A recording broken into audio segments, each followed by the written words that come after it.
I think it's safe to say that Mario Kart 8 Deluxe has the best roster of tracks in any Mario Kart game. Not only does it have by far the most with a total of 96, but it's got a lot of bangers like Mount Wario, Waluigi Pinball, 3DS Rainbow Road, Airship Fortress. Where's... Oh no, this can't be. Yeah, so 96 is a lot, but it's safe to say that there are quite a few fan favorite tracks that weren't able to make a comeback. One that jumps to mind right away is Toad's Factory from Mario Kart Wii, who has still never been remade despite being super popular. However, for me, a lot of my most wanted tracks come from Mario Kart DS since that was my introduction to the series. DS is one of the strongest selection of Nitro tracks out of any Mario Kart game. We don't talk about the retros. Despite there being 7 DS tracks already in Mario Kart 8 Deluxe, many people, including myself, feel as though they weren't even close to representing all of DS's bangers. Some of the most notable ones that didn't make it to 8 are Luigi's Mansion, Delfino Square, DK Pass. Okay, I'm lying, no one cares about that one. However, above all of those, there is one track that I wish was added to Mario Kart 8 Deluxe more than any other track in the series. That track is Airship Fortress. Welcome to another episode of Level by Level. This week we're actually going to be doing a bit of a mini episode. Truth be told, I wasn't actually going to do a video this week so I could take time and finish a bunch of projects I have for college, but then the video idea spawned in my head and oops, I'm writing a script. So yeah, we're going to do a short episode to talk about just why I think Airship Fortress is currently the most deserving track to come back in a future Mario Kart game. Certainly more deserving than DS Mario Circuit, I'll tell you that much. To start, we'll talk about this track's aesthetic, then move to the layout, and then end with the changes made to the track in Mario Kart 7's remake. So if you enjoyed this video, please make sure to leave a like, subscribe to the channel, and let's jump right in.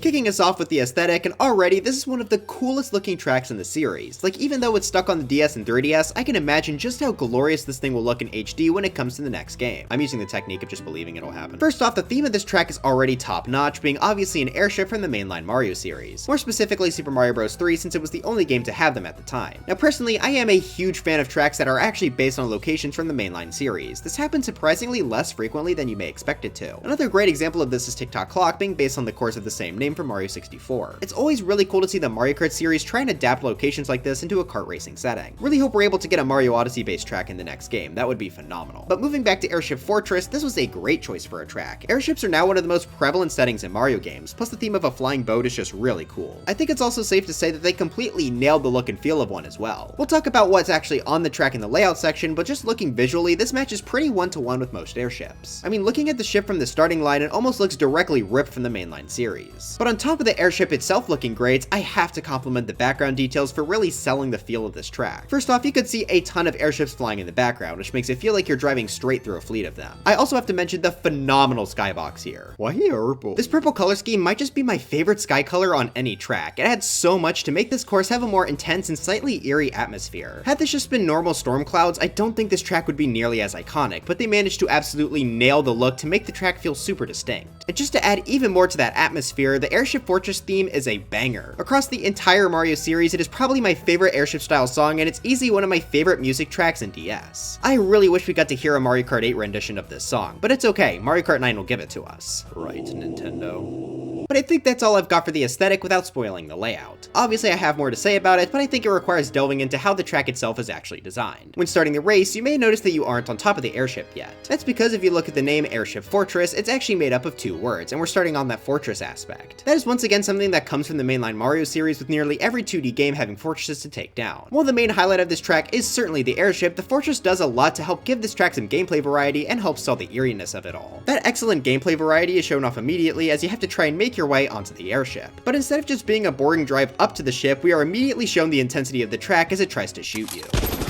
On this long straightaway, several bullet bills will be shot out towards the racers. First off, this obviously fits pretty perfectly with the airship theme. Bullet bills are some of the most common enemies that can be found in airship levels, so making them one of the first things you see is great. I also like how they're being shot at you from the ship. It really makes you feel like you and the rest of the racers are trying to invade the ship. The amount of bullet bills being shot out also ramps up as the race goes on, letting the final lap feel even more intense here. I'd also love for this course to be in a game with 12 racers, as it'd give us far less room to all move around the obstacle. And that's just the first straightaway. We haven't even entered onto the ship yet. After a couple turns, we could take a jump from the boost panel onto the deck. Then we encounter our second main enemy of the track being the Rocky Wrenches. These guys are pretty much exclusive enemies to airship levels in the mainline Mario series. At least I think. I just ranked all the 2D levels, I should know this. Seeing as they are such a prevalent airship enemy, they absolutely deserve to be here, and I quite like how they work. While they don't throw wrenches at you, they do still have their gimmick of popping out with their manhole lids. On this exterior section of the airship, there are 6 rocky wrenches hidden within the deck, and they're usually placed right along the turn, which makes it challenging to take tightly as you may risk running directly into one. You can never fully know when it's safe to pass over them, which helps make each playthrough of this track more unique. Honestly, I think this was a perfect way to implement the enemy even if they don't throw wrenches anymore. It would probably be a bit too annoying to have to avoid those as well, so just having the enemy pop up from the ground occasionally works well for me. But once we get through that exterior section, we then get to enter inside the airship. Not only is this a cool visual change up, but I like how claustrophobic it makes these next few turns feel. It adds to the difficulty of the track in a very smooth way, and it also fits very well with the source material. In pretty much every airship level, you have to enter inside of it, whether it be for more platforming or a boss fight. As you drive further in, you enter this room with a bunch of crates. This isn't too spectacular, but it adds some variety and fits well with the track. This isn't too spectacular, but it adds some variety and fits well with the setting. Crates are also a fairly common aspect of Mario airships. But to end off this interior segment, we once again get ourselves another obstacle in the form of 2 burners in the engine room.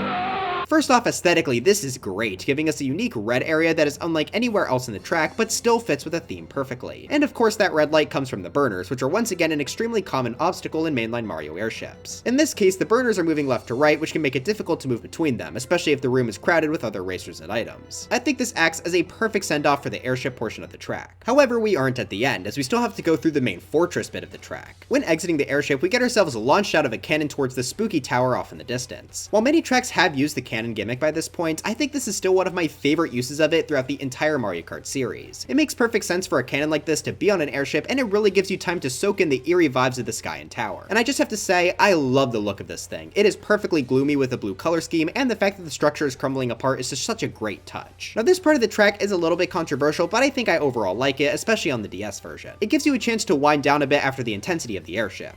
Get it? I said wind down.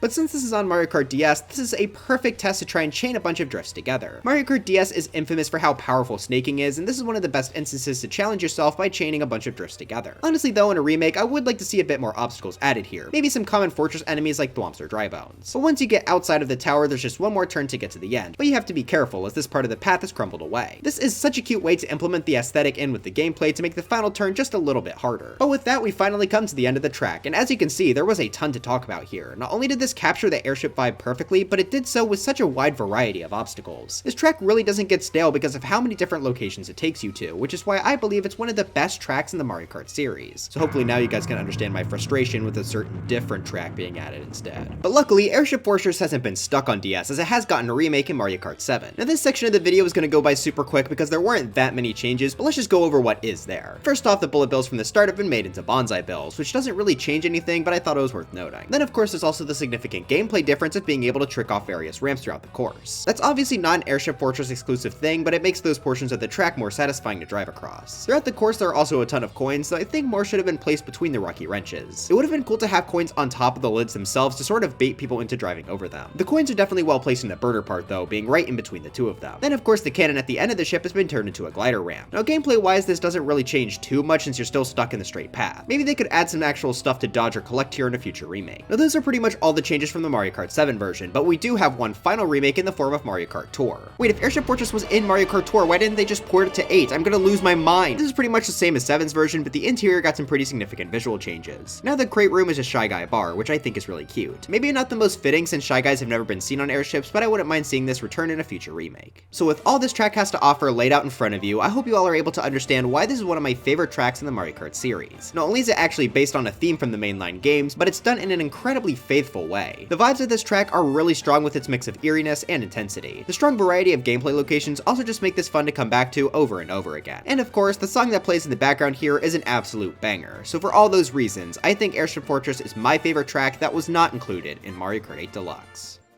But anyways, that's it for this video. Do you all think Desert Hills is the best Mario Kart DS track and hate me for suggesting otherwise? Let me know in the comments. I know that this was a lot shorter than my normal videos, but I really hope you all enjoyed it regardless. Like I said, I wasn't planning on doing a video this week because my college semester is really ramping up right now, but when you get an idea, you get an idea. Before I go though, I want to make sure to thank my members, being Gnarled, Yanni the Duck, Andres Valerio, SMA, B Major 2003, Maidzo2, Miss Jades a Lot, Arson the Raboot, Sir Musty, Kid Trunks 15, Belandor, Puggles Are Fun, Trader Mo, Diluted Colors, Cinder CC, Shrugface Uwu, Jade Avery, Pruncel Clone, Thicky Reiki, SJ100, Ongenio TM, CW McCain, Tibby, JubeTube Z, Tesseract Nuclear, Mr. McMahon 5702, Sebi, Hippopotamus, Thick Rib, Jameson Pageson, Wilbur, Golden Sand/15, Frost, Stuffy Ant, Just X, Conkanut, Keep, and Christian Flattery Sequel Edition. But anyways, dry bones for Smash, and I'll see you guys next time.